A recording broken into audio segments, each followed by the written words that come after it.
മാലാ Parvathi telephone ലൈനിലുണ്ട്. Shrimati മാലാ പാർവതി, ഇന്നലെ ഉണ്ടായ ഒരു സംഭവത്തിൽ അതിൽ രമേശ് നാരായണൻ ഖേദം പ്രകടിപ്പിക്കുകയുണ്ടായി. പക്ഷേ ആ ഖേദപ്രകടനം അത് അദ്ദേഹത്തിൻ്റെ ഇപ്പോഴത്തെ വാക്കുകൾ നമുക്ക് ആ രീതിയിൽ തന്നെ മുഖവിലക്കെടുക്കാൻ കഴിയുമോ? സ്വാഭാവികമായും ആസിഫ് അലിയിൽ നിന്ന് അവാർഡ് സ്വീകരിക്കുമ്പോൾ അദ്ദേഹത്തിൻ്റെ ആ പെരുമാറ്റം നമ്മൾ ആ വേദിയിൽ കണ്ടതാണ്. അത് എത്രത്തോളം ആശാസ്യകമാണ്? അത് നമുക്ക് ആ മാപ്പ് സ്വീകരിക്കപ്പെടുമോ അല്ലെങ്കിൽ അത് ആശാസ്യമാണോ എന്ന് തീരുമാനിക്കേണ്ടത് ആസിഫ് അലിയാണ്. പക്ഷെ എനിക്ക് ആസിഫിനെ അറിയാവുന്നിടത്തോളം ആസിഫ് ഒരിക്കലും അയ്യോ അത് സാരമില്ല എന്ന് മാത്രമേ പറയുള്ളൂ. അങ്ങനത്തെ ഒരു കുട്ടിയാണ്. അപ്പോ ആസിഫിനെ പോലെ ഒരാള് ഒരു അവാർഡുമായിട്ട് വരുമ്പോൾ അദ്ദേഹത്തിൻ്റെതായ ഒരുപാട് ന്യായം പറയുന്നുണ്ട്. അദ്ദേഹത്തിന്റെ പേര് തെറ്റിച്ച് പറയുന്നത് നമുക്കും കേൾക്കാം. സന്തോഷ് നാരായണൻ എന്ന് പറയുന്നു. അപ്പോ കൺഫ്യൂസ്ഡ് ആയതാണ്, അതുകൊണ്ട് അറിയാവുന്ന ജയരാജനെ വിളിച്ചു എന്നൊക്കെ അദ്ദേഹം പറയുന്നുണ്ട്. പക്ഷെ എന്നാലും ആസിഫിനെ പോലെ ഒരാൾ അവിടെ നിന്ന് മുഖത്ത് പോലും അദ്ദേഹം നോക്കുന്നില്ല. അപ്പൊ ആ വിഷ്വലില്ലേ നമ്മളെ ഭയങ്കര ഡിസ്റ്റർബിങ് ആയിരുന്നു. നമുക്ക് വല്ലാത്ത ഒരു അയ്യോ എന്താ എങ്ങനെ എന്താന്ന് നമുക്ക് ഭയങ്കര ആശങ്ക തോന്നുന്ന തരത്തിൽ അയ്യോ എങ്ങനെ പെരുമാറാൻ പറ്റും, ഒരു മനുഷ്യനോട് എങ്ങനെ പെരുമാറാൻ പറ്റും എന്ന് സത്യത്തിൽ ഞാൻ ആദ്യം അങ്ങനെ വിചാരിച്ചിരുന്നു. ഒരു കുറിപ്പ് എഴുതണം എന്ന് പോലും വിചാരിച്ചു. ഈ അടുത്ത കാലത്തായിട്ട് ഞാൻ അങ്ങനെ ഒന്നിനും പ്രതികരിക്കാത്ത, പക്ഷെ എനിക്ക് എഴുതണം എന്ന് പോലും തോന്നിയിരുന്നു. അപ്പോഴാണ് പിന്നെ അദ്ദേഹത്തിന്റെ മാപ്പ് പ്രകടനവും അദ്ദേഹത്തിന്റെ ഒരു എക്സ്പ്ലനേഷനും ഒക്കെ വായിച്ചത്. അതുകൊണ്ട് പിന്നെ കുറിപ്പൊന്നും ഇട്ടില്ല. പക്ഷെ എന്നാലും അദ്ദേഹം പറയുന്നത് ഞാൻ അങ്ങനെ തെറ്റ് ചെയ്തെങ്കിൽ മാപ്പ് പറയണമെങ്കിൽ പറയാം. അങ്ങനെയല്ല, യഥാർത്ഥത്തിൽ നിരുപാധികം മാപ്പ് പറയണം. അത് സ്വീകരിക്കേണ്ടത് ആസിഫ് അലിയാണ്. അത് ആശാസ്യമാണോ, അത് മതിയോ, അല്ലെങ്കിൽ അത്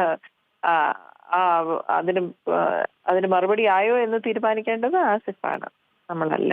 പക്ഷെ എന്നാലും ഭാവിയിലെങ്കിലും നമ്മൾ വളരെ ശ്രദ്ധിക്കേണ്ട കാര്യങ്ങളാണ് ഇങ്ങനെയുള്ള. ശ്രീമതി മാലാ പാർവതി, നമ്മളതിനെ മറ്റ് തലങ്ങളിലേക്കൊന്നും പോയില്ലെങ്കിൽ പോലും ഒരു പൊതുവേദിയിൽ സ്വീകരിക്കേണ്ട ഒരു സാമാന്യ മര്യാദകളൊക്കെ ഉണ്ടല്ലോ. അതിന്റെ ഒരു സീമകൾ രമേശ് നാരായണൻ ലംഘിച്ചില്ലേ? അത് എന്താണ് നമുക്ക് ആ വിഷ്വൽ കാണുമ്പോൾ ആദ്യം എന്റെയും മനസ്സിലേക്ക് വന്ന ഒരു റിയാക്ഷൻ നോക്കൂ. ഞാനും അത് തന്നെയാണ്. നമ്മൾ വളരെ മോശമായിപ്പോ എന്ത് ചെയ്ത് അയ്യോ ആസിഫ് അവിടെ മുഖത്ത് നോക്കുന്നില്ല, ആസിഫിന്റെ നിന്ന് വാങ്ങിക്കാൻ പറ്റില്ല എന്ന് ജയരാജ് സാറിനെ അവിടെ സ്റ്റേജിൽ നിന്ന് വിളിച്ചു വരുത്തി അവാർഡ് വാങ്ങിക്കുന്നത് എന്ത് നടക്കുന്നതെന്ന് നമ്മൾ അയ്യോ നായിപ്പോയി. പക്ഷേ പിന്നീട് അദ്ദേഹത്തിന്റെ എക്സ്പ്ലനേഷൻ പറയുന്നത് അദ്ദേഹത്തിന്റെ പേര് തെറ്റിച്ച് പറഞ്ഞായിരുന്നു. അത് ശരിയാ. നമുക്ക് ആ വിഷ്വൽ കേൾക്കുമ്പോൾ നമുക്ക് സന്തോഷ് നാരായണൻ പുള്ളിക്കാരത്തി ആ പെൺകൊച്ച് പറയുന്നത് നമുക്ക് കേൾക്കാം. അപ്പൊ ആ സമയത്ത് കൺഫ്യൂസ്ഡ് ആയി പോയതാണ്. എന്നാലും ആസിഫ് അല്ലേ അടുത്ത് നിൽക്കുന്നത്, ആസിഫിനെ മനസ്സിലായില്ല എന്ന് പറയുന്നത് നമുക്ക്. അപ്പം ഇന്നത്തെ ഒരു സാഹചര്യവും കൂടെ കൊണ്ടാണ് നമുക്ക് ഇപ്പൊ ഈ ഭയങ്കര ഇസ്ലാമോഫോബിയയും അങ്ങനെയുള്ള പല പ്രശ്നങ്ങളും ഒക്കെ നിൽക്കുമ്പോൾ നമുക്ക് പെട്ടെന്ന് നമ്മുടെ റിയാക്ഷൻ ഇത് എന്താ ഇങ്ങനെ ചെയ്തത്, അങ്ങനെയാണ്. കേരളം പോലും സ്ഥലത്ത് ഇങ്ങനെ നടക്കുമെന്നായിരുന്നു ആദ്യം എന്റെ റിയാക്ഷൻ. അങ്ങനെ നടക്കാൻ പാടുണ്ടോ, അത് പ്രതികരിക്കേണ്ടതാണല്ലോ, ആഹാവർത്തിയതായി പോയി എന്ന് തന്നെയാണ് പറയാൻ വന്നത്. അദ്ദേഹം കംപ്ലീറ്റ് ആയിട്ട് അദ്ദേഹത്തിന്റെ പേര് മാറ്റി വിളിച്ചു, അദ്ദേഹം ഭയങ്കര കൺഫ്യൂസ്ഡ് ആയി പോയി എന്ന്.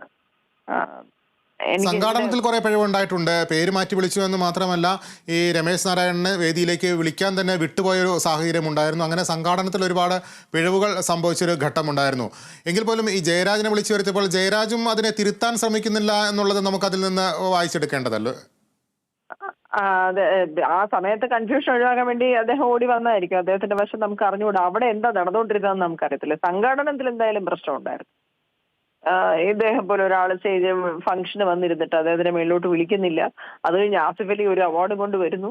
എന്നിട്ട് അദ്ദേഹത്തിന് ആസിഫ് അലിയെ മനസ്സിലാവുന്നില്ല, അല്ലെങ്കിൽ അത് കണക്കാകുന്നില്ല. അദ്ദേഹത്തിന് പരിചയം ഉണ്ടായിരുന്ന ജയരാജനെ വിളിച്ചു വരുത്തി അദ്ദേഹം വാങ്ങിച്ചതാണ്. അപ്പം പെട്ടെന്ന് നമുക്ക് ഈ സംഘാടനം ഒന്നും മനസ്സിലാവില്ലല്ലോ. നമ്മൾ ഈ കാണുന്ന വിഷ്വൽ എന്നല്ലേ നമ്മളൊരു അഭിപ്രായം പറയുന്നത്. അപ്പൊ ആ വിഷ്വൽ കണ്ടപ്പോൾ സീരിയസ് ആയിട്ട് ഭയങ്കര അപ്പോളിംഗ് ആണ്. അയ്യോ ഇതെന്താ ഇങ്ങനെ, വളരെ ദേഷ്യമാണ് സത്യത്തിൽ ആദ്യം തോന്നിയത്.